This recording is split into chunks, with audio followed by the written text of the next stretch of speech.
আর ভিডিওর লাস্টে তোমরা মন্তব্য করবে এবং আমিও আরও কিছু বলবো। সো আমি কিন্তু তাদের শাটডাউন হওয়ার ক্লিপগুলো দেখাবো। সো এটা ছিল ডে 1, চলো দেখা যাক।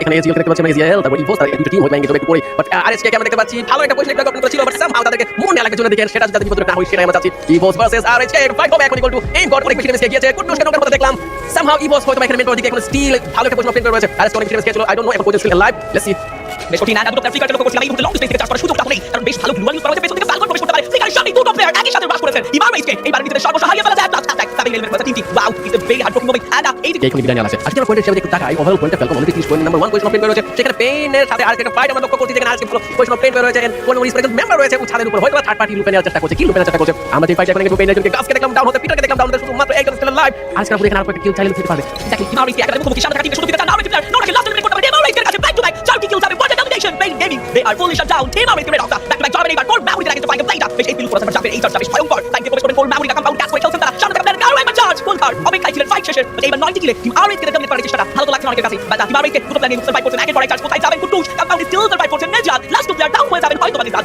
স্টিল কুটুসের উপর বসা থাকছে পুরো বাংলাদেশ। বাট অ্যাট লাস্ট #স্টাবিং নেই আজকে সেকেন্ড ম্যাচের গল্প সমাপ্তি। কুটুস এবং ফালকন দুটো দল দাঁড়িয়ে রয়েছে। এইম করে কাছ থেকে চমৎকার হেডশট বের হয়ে যাবে। নক উপর থেকে প্লেয়ার এসেছে। কুটুস রিভাইভ করার ভালো ট্রাই, বাট কুটুসকে পোসেলছে নক করে ফেলতে কিছু কনফার্ম এখন পর্যন্ত হয়নি। বাট এই মুহূর্তে কি সেকেন্ড তোমাদের প্লেয়ার রেকে নক করলো, কাউন্টার অ্যাটাক বাট শেষ মেশ এলিমিনেট হতে হলো।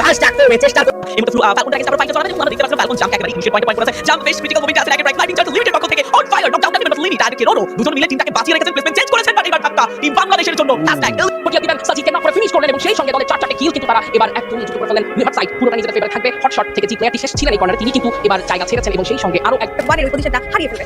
একদমই দেখি সেটা হয়ে ওঠে কিনা। এবং রেড হক স্টিল ওয়েট করছে আর7 দেখতে পারবে মুহূর্তে। আর আলফা 34 থেকে আর7 দল থেকে কি আসলে তিনি বিচ্ছিন্ন হয়ে গেলেন কিনা সেটা ব্যাপারটা ভাবছি। বাট লিমিট কিন্তু নক নিয়েছে। অন্যদিকে লিমিট দুটো দল থেকে মাল্টিপল ফায়ার পাওয়ার তাদের কিন্তু ফোকাস কষ্ট। হট শট অনেকটা কষ্টের